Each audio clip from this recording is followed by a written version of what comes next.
Welcome, Dr. James Beckett, Sports Card Insights, listener question episode. It's the sixth time I've done 8 questions. It seems to be a nice rhythm to that. It's less than 2 minutes per question on average. I have a chance to address some things that aren't worth a whole episode, I don't think. But if you do think you'd like to see more on a certain question or a certain topic, feel free to send in. The questions come through Instagram, through YouTube, through my email, doctorjamesbeckett@gmail.com. And some things came up at the card show at the National Sports Collectors Convention. So always open to your suggestions. Thanks sponsors, Topps Panini Upper Deck, Heritage Auctions, Huggins & Scott Auctions, Mike Stadium Sports Cards, Burbank Sports Cards, ComC.com, and Beckett Media, Beckett Grading, Beckett Authentication. So first question or comment was from Zach and Porter off YouTube, mentioning the Bill Russell tribute episode that Rich and I did. And he said, 2 legends talking about another legend. Great show. 2 lowercase legends, perhaps. Rich and myself, we're perhaps a big fish in a small pond, whereas Bill Russell, larger than life, truly a capital L legend. And we were delighted in talking about the life and legacy and collectability of Bill Russell. I'm 10 years older than Rich, and so I had more of a chance to see Bill Russell play and all that. Yeah, it was a joy to do that. And again, we're trying to add to what I read in the obits and bring some sports card insights. Second question, which is more anonymous, was why are you not doing a Vin Scully tribute? Again, very worthy of honor. I don't deny that, but I felt like the obits that I read were, I really can't add to that. I really didn't know Vin Scully, certainly respected his work. He was absolutely as good as anybody ever was. But I don't have sports card insights to add to that. I don't think I have any Vin Scully autograph cards. I know I've got some Vin Scully cards, but he doesn't have that many cards. And if I did have an autograph card of Vin Scully, I'd probably put him on my wall. He's worthy of being on my wall of fame. The third one is, I'm going to make it anonymous, but it's somebody that's criticizing Panini. And let me just talk about the way Panini is being criticized. And he said, I know the person, and he's very willing to share his opinions. And he's not way off base. It's just that he has a perspective. And he just says Panini makes more than a few mistakes, and they're more than small mistakes. They're mainly making money because they have a monopoly. And then he says some other disparaging things, and that he's willing to say that to the employees, tell them to their face. I do respect people that are not anonymous, and he's not anonymous to me. I know who this is. And I know that he probably would say it. But again, we're talking about mistakes, not crimes. And nobody's perfect. So are they making intentional mistakes? Are they taking advantage of the fact that if it's not a monopoly, they have duopoly, where they're a very small number? And so there is some opportunity there. But I don't think they're doing criminal things. They're trying to make as much money as they can without ruining things. So the people I know there do have a sense of wanting to do the right thing.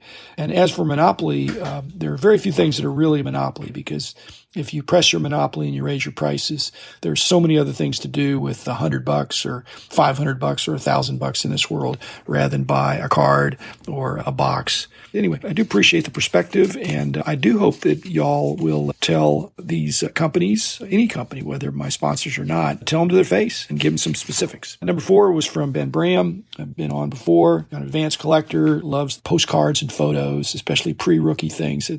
So I've had a nice correspondence with him. We were trying to get together at the National, and his question or comment was, he said, I would never spend $1,000 on one card, but I would buy 10 cards at $100 each. He says, I'm clearly doing things backwards. No, it's just the flip side of that. Frankly, I'm buying 1,000 cards at $1 each. And so if you're going to spend $1,000, how do you want to spend it? 1 card, 10 cards, 100 cards, 1,000 cards, or anything in between. But I find that in a dollar box, there's enough interest there that it's not necessarily a base common. There's something interesting about it that put it in that box. And so anyway, Ben, I'm with you on that in spirit. He mentions that he couldn't get internet or phone service inside the National. And I think that was true of a lot of people. I was getting a spotty service, and so we weren't able to connect. He did mention that he thought he saw me sitting at a table looking at a baseball bat. And he said, I think that might have been your double.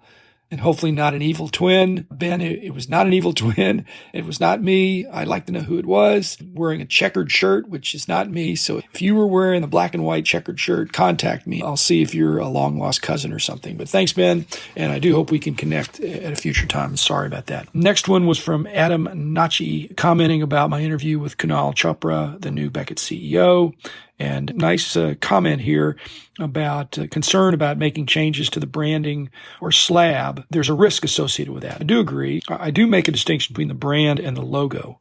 I don't think there's anything wrong with the logo, but the new leadership, I think they're trying to signify moving forward in a different way by having a new logo. I hope it's the same brand promise of leadership in the industry and doing things with accuracy and integrity. But again, any change bothers some people. But he does mention that myself or my company has been around a long time. I think we're of the corporates at the National, we're the second oldest one being in the hobby. Panini was older. Heritage arguably could be older, but not within the Heritage Sports or Panini America. I don't want brand confusion, but Beckett Media ought to be allowed to update their logo while they're updating their web presence. And as far as the slab, I agree, that's problematic. You're going to have some new slabs, some old slabs. When I was visiting with the guys back in the grading area at the National, I didn't get the impression that a final decision had been made, but that there would be a change in the logo on the slab, but that it had not been finalized yet. Thanks for your comment. Next one was from ASMR People. Have mentioned that he or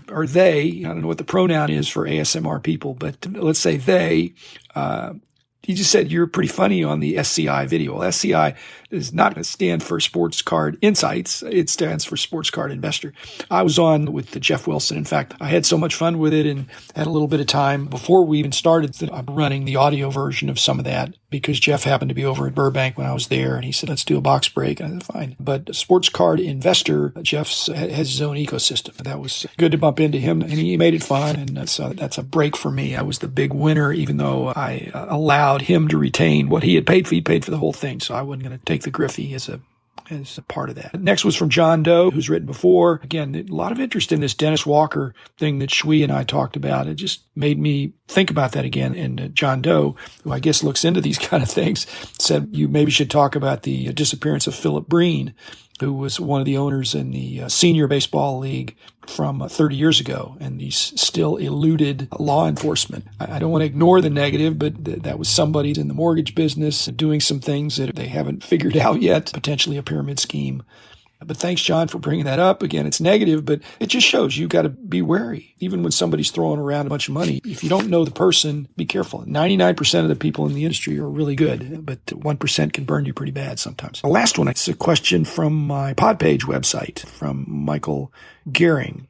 And he says, when you were publishing the checklists in the Beckett price guides, where did that data come from? He's assuming from the manufacturers directly, but he notes that there have always been cards that are in the checklist, but they don't exist. They never surfaced. He says, is it possible they provide data on cards they intend to produce, but some don't make it? And you're generally right. We accepted anything we got from the card companies, and some were better than others about sending us information in advance. But that information in advance is like the PR release. Those were not 100% accurate, and we had to verify. Similarly, the checklists of cards, the actual card checklist, is not always 100% accurate. There can be misspellings. There can be just wrong. They could have replaced somebody, and that's happened for decades. So the final analysis, and as I've said, when we did our price guides, I think part of the trust that we built up is that we really were savvy on the exceptions, that maybe the checklist says that, maybe the company says that, but we're looking at the card, and that's not the card. It's misnumbered or there's something. And so we had to report what it was. And the proliferation of autographs, again, the card companies get a lot of criticism for sticker autos and redemptions and things like that. But it's got to be depending on these athletes and celebrities to return the cards, to be certified, to be notarized, and to make sure that they're all done right. They're inserted back in the product if they get there late. I don't know that I'm saying I wonder that there aren't more mistakes, because I don't want there to be any mistakes, but there's a whole sequence here that needs to happen in order. And if it doesn't, things can get messed up. So I'm not blaming anybody. I know we spent, I would say, an inordinate amount of time. We had to double check things that ought to be obvious and no change. But like I said, that's been the case for decades, 4 or 5 or 6 decades. You go back into the 50s and 60s, there's missing numbers. And so your key word there, Michael, was intended. There has been suspicion that there were intentional errors or corrections of cards at times back, say, 30 years ago when the error craze was going on. But I think that's a blip. In most cases, these are unintentional errors that are, if they're corrected, then there's a variation. And even that doesn't happen as much. Again, the variations that I see now the last few years are intentional. and they're identified as such. And the card companies do a much better job of sending out not just to the publishers for magazines or websites, but that information is more available. And I would say you could take it to the bank, but you just got to be careful. You could be looking for an autograph that's on a checklist or in the literature for being in the product, and it just isn't there. It's like the Napoleon Lajoie enigma. Kids in 1933 kept buying packs to try to finish their card. Couldn't get card number 106. I don't think the card companies are doing that now. Their intentions are to have this group of athletes in the product as willing signers, and sometimes that doesn't happen. Thanks, Michael. Thanks, everybody. Thanks for your questions. Keep them coming, and I will be back again tomorrow with another episode.